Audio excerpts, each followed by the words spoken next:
Ja, ja, nou is er iemand voor jou.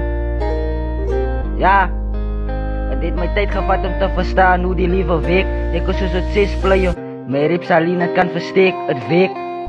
Deze riplijf waar ik mijn hele leven op weggegooid heb. En deze daar van die jaar waar ik mijn maag dus op bij het. Ons face crisis voor al die sacrifices.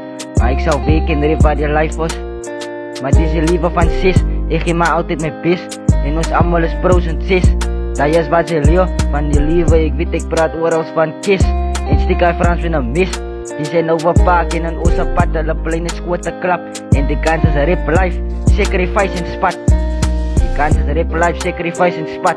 Ja, ja, maar ik heb ook gestaan van die rip en geleerd toen ik nog ondergewist. En voor ik een besluit gemaakt, toen moest ik kies om een pro in te sacrifice en mezelf te wijzen waar ik nou moet wist. Ik weet ik kan het doen, elke jaar van die tijd op witte schoen. Ik heb altijd gesacrifice, maar ik en Zani en Kiki was ik gewoon met tijd. En Zani is tussen mij en jou, en ik is boe op jou, en ik is verliefd op jou. Wie mij goed tussen die zwarte jou, zij is nog steeds mijn vrouw. En ik zal jou altijd mijn open arms ontvangen, en altijd jou support op mijn kant. En ik is trots op jou, en mijn ma van jou heeft mij opgebouwd. Dus ook om Zani, ik kies jou.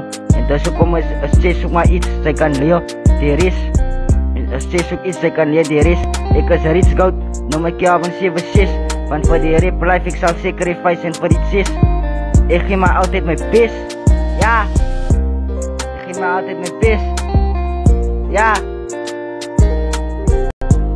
want voor die rip life, ik zal sacrifice. En ik is een pro en sis.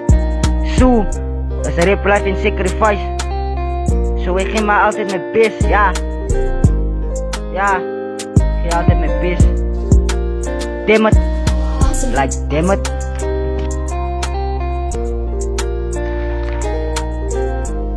Ja, nee.